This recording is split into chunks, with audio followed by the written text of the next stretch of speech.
Selamat datang di channel Go Find Camp. Kali ini pembaca akan membawakan alur cerita dari sebuah animasi berjudul Battle Through the Heaven. Season 7, episode 2, dengan title diselamatkan oleh konvoi Clan Han. Di sisi lain, di tempat yang agak sunyi ini terdapat sosok manusia yang compang-camping dan darah segar menutupi tubuhnya. Dia bernafas melalui hidungnya dengan sangat lemah. Jika dadanya tidak naik dan turun, kemungkinan orang akan mengira ini sebagai mayat yang telah dilemparkan ke padang pasir. Matanya yang tertutup rapat perlahan terbuka. Sudut mulutnya tanpa sadar ditarik membentuk senyum pahit ketika dia mendengar angin menderu di telinganya.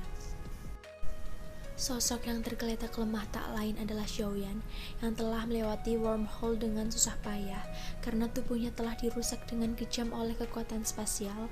Xiaoyan saat ini menderita cedera internal yang serius. Dia bahkan tidak memiliki kekuatan untuk berdiri. Sudah hampir sehari sejak dia dimuntahkan, dia telah berbaring seperti mayat sepanjang hari, perlahan-lahan menyerap energi alam dan dengan hati-hati mengisi kembali energi tubuhnya. Jika bukan karena api surgawi yang melindungi tubuhnya, kemungkinan tubuhnya akan hancur berkeping-keping ketika dihadapkan dengan kekuatan spasial yang liar dan keras. Namun, meskipun demikian, dia masih kurang beruntung karena mendapatkan luka parah. Selama saya memulihkan Douki kecil, saya akan dapat menyembuhkan cedera saya. Setelah itu, saya akan memperbaiki beberapa pil obat dan seharusnya bisa secara bertahap membiarkan luka saya sepenuhnya sembuh. Semoga. Saya tidak akan beruntung jika bertemu dengan magical beast yang berkeliaran.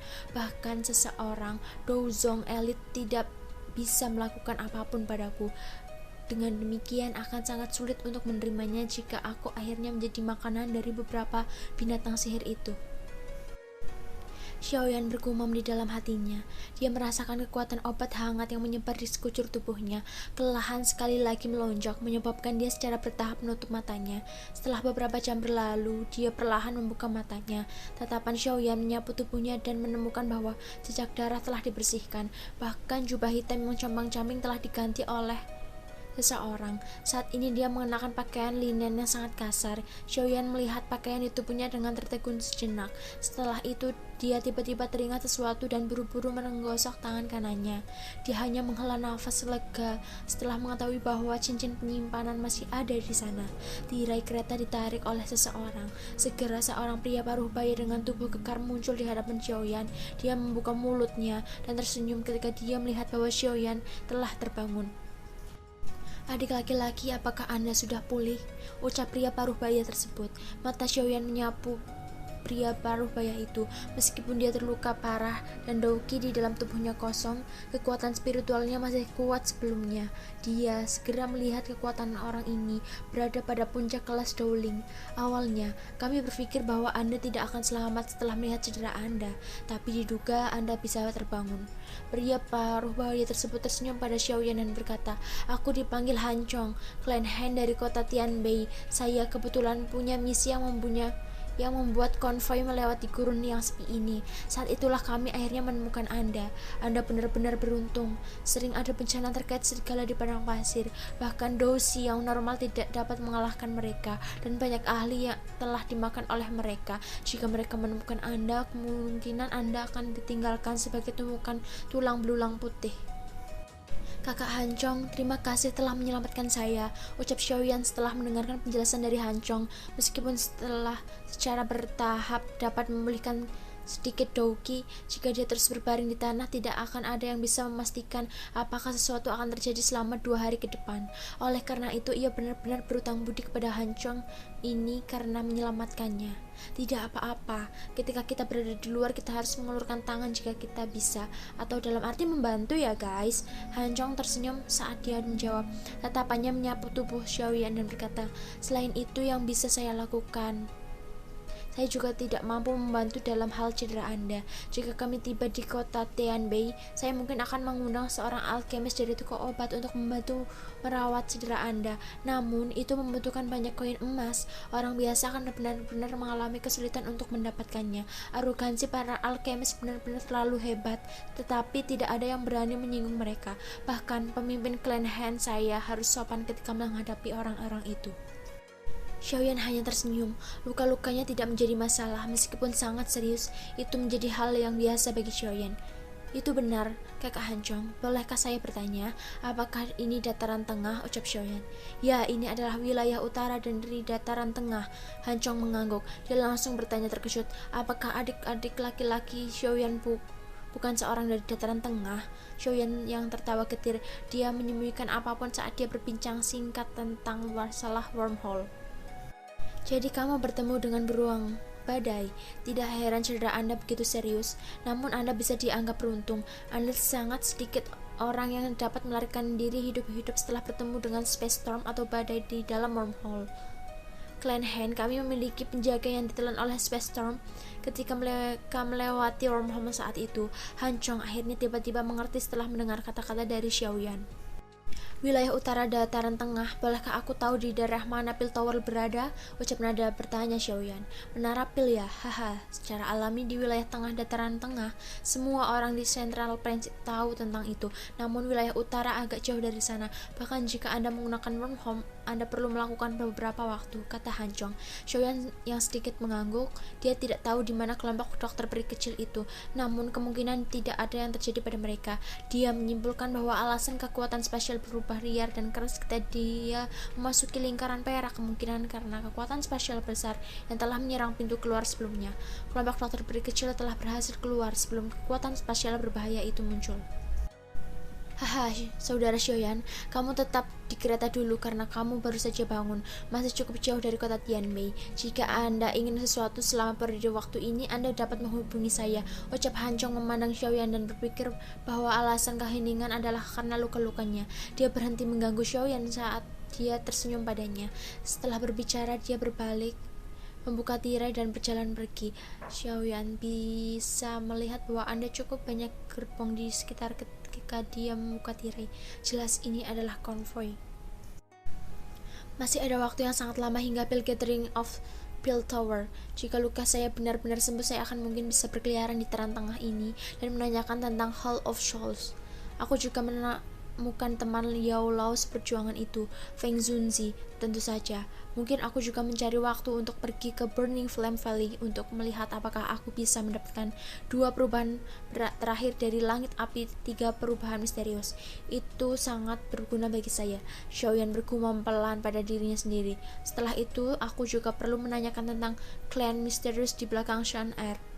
Aku saat ini hampir mendekati persyaratan yang ditetapkan oleh Shan Er saat itu. Pikiran-pikiran ini terbang melalui hati Xiaoyan. Sesaat kemudian dia menghela nafas panjang. Dia dengan paksa menggerakkan kakinya ke posisi pelatihan bersila. Tangannya membentuk segel pelatihan. Setelah dia perlahan menutup matanya. Terlepas dari apa yang terjadi, memulihkan kekuatannya adalah masalah yang paling penting saat ini.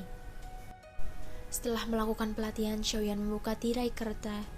Banyak kereta tertutup muncul di matanya. Ada magical beast hitam seperti banteng gelap dengan 2 tanduk di kepalanya menarik kereta di depan. Kedua sisi gerbong memiliki banyak sosok manusia yang menunggang kuda. Sebagian besar dari orang-orang ini memiliki lengan telanjang dan mengenakan pakaian kulit kasar yang tampak kokoh. Di belakang mereka adalah senjata yang mengandung cahaya dingin ketika mereka berkedip-kedip di bawah matahari. Oh, bocah kecil ini benar-benar selamat. Haha, ucap Neu Ching dengan nada senang. Banyak tatapan dari kedua sisi gerbong terlempar ketika Xiaoyan membuka tirai. Mereka langsung kaget. Tawa liar menggembirakan juga keluar dari mulut seseorang laki-laki besar yang tidak jauh dari sana. Pria besar ini memiliki tubuh yang agak kokoh. Lengan telanjangnya dipenuhi dengan berbagai jenis bekas luka. Pisau besar berkepala hantu yang berisi sedikit kedinginan di punggungnya memiliki warna kemerahan yang menyertainya. Sial, aku sudah melihat hantu bocah kecil ini mampu bertahan meskipun menderita luka serius seperti itu. Dia benar-benar beruntung. Seorang lelaki kurus segera menggelengkan kepalanya tanpa daya setelah tawa dari lelaki besar itu terdengar. Setelah itu dia memelototi pria itu dengan cepat berkata, "Untuk apa kamu menolong? Saya yang lama tidak peduli dengan sedikit uang ini. Namun meskipun menangkan sejumlah kecil uang ini, itu masih tidak cukup bagi Anda untuk memiliki lebih banyak wahana dengan para wanita lembut di rumah bordil," ucap lelaki kurus itu. "Siapa yang memintamu untuk peduli tentang aku yang lama?" Pria besar itu meraih. Setelah itu dia naik kudanya ke depan dan datang di depan Xiaoyan. Tatapannya menyapu yang terakhir sebelum dia tersenyum dan berkata, "Anak kecil, aku dipanggil Gui Tou atau kepala hantu. Orang memanggilku hantu tua. Saya adalah orang pertama yang menemukan Anda di gurun utara itu. Namun Anda tidak perlu berterima kasih kepada saya. Uang yang saya menangkan sebelumnya cukup dari hadiah ucapan terima kasih. Haha." "Terima kasih banyak kakak Goito, saya adalah Xiaoyan," ucap Xiaoyan sambil tersenyum. "Haha, karena kamu memanggilku kakak, aku akan melindungimu sepanjang perjalanan ini. Namun anak kecil Xiaoyan, Anda harus melatih lebih banyak di masa depan. Jika Anda tidak memiliki sedikit kekuatan di dataran tengah, Anda akan dipandang rendah oleh orang lain." Tindakan Xiaoyan menyebut Goito kakak sepertinya telah membuatnya sangat bahagia.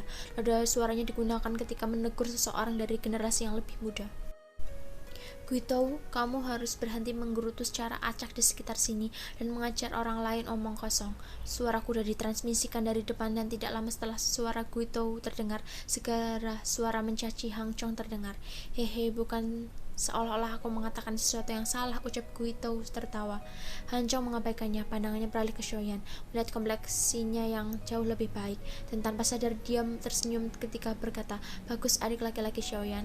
Meskipun menderita luka serius seperti itu, Anda sebenarnya dapat berjalan setelah 2 hari." Xiaoyan tersenyum. Dia secara acak menemukan alasan dan tersenyum ketika berkata, "Aku memiliki kehidupan yang kuat." Han Chong adalah orang yang sederhana dan jujur. Dia tidak terlalu peduli tentang hal ini. Melihat ke langit, dia dengan keras berkata, "Ini akan segera menjadi gelap. Xiaoji atau wanita muda telah mengatakan untuk mempersiapkan mendirikan kemah.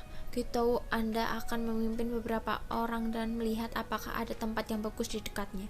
Liang ya, Anda memimpin beberapa orang untuk berpatroli. Gang Bei, kamu memimpin beberapa orang." And don't forget to like, subscribe, and comment. Tetap tungguin konten-konten kita selanjutnya ya. Don't forget to stay safe ya guys. Bye bye.